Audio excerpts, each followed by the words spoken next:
যুক্তরাষ্ট্রের ফ্লোরিডায় Florida state ইউনিভার্সিটিতে বন্দুকধারীর গুলিতে দুজন নিহত হয়েছেন। এই হামলার সময় বন্দুকধারী সহ ৬ জন আহত হয়েছেন। স্থানীয় সময় বৃহস্পতিবার এই ঘটনা ঘটে। বার্তা সংস্থা এএফপির প্রতিবেদন বলছে, ফিনিক্স ইকনার নামে পরিচিত ২০ বছর বয়সী বন্দুকধারী এই হামলা চালিয়েছে। তিনি সহ আহতদের হাসপাতালে ভর্তি করা হয়েছে। ওই তরুণ ফ্লোরিডা স্টেট ইউনিভার্সিটির শিক্ষার্থী।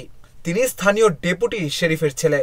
তিনি এমন একটি হ্যান্ডগান ব্যবহার করেছেন যেটি তার মা দায়িত্ব পালনের সময় ব্যবহার করতেন।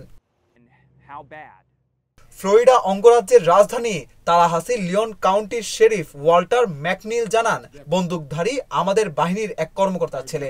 গুলিবিদ্ধ হওয়ার পর ইকনারকে হাসপাতালে নিয়ে যাওয়া হয়। তার অবস্থা তাৎক্ষণিকভাবে জানা যায়নি।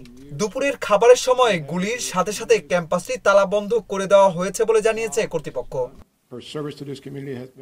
পুলিশ জানিয়েছে, নিহত দুই ব্যক্তি ছাত্র নন, তবে বিস্তারিত জানাতে অস্বীকৃতি জানিয়েছেন তারা।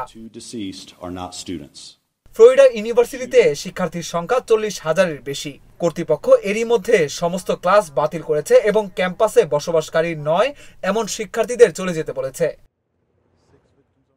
মার্কিন প্রেসিডেন্ট ডোনাল্ড ট্রাম্প এই গুলিবর্ষণকে লজ্জাজনক একটি ভয়ঙ্কর ঘটনা বলে অভিহিত করেছেন। একটি পরিসংখ্যানে দেখা যায়, এ বছর এখন পর্যন্ত মার্কিন যুক্তরাষ্ট্রে কমপক্ষে ৮১টি গণহত্যার ঘটনা ঘটেছে। ৪ বা তার বেশি সংখ্যক লোককে গুলি করে হত্যা করা হয়েছে। এমন ঘটনাকে গণহত্যা ধরে এমন হিসাব করা হয়েছে।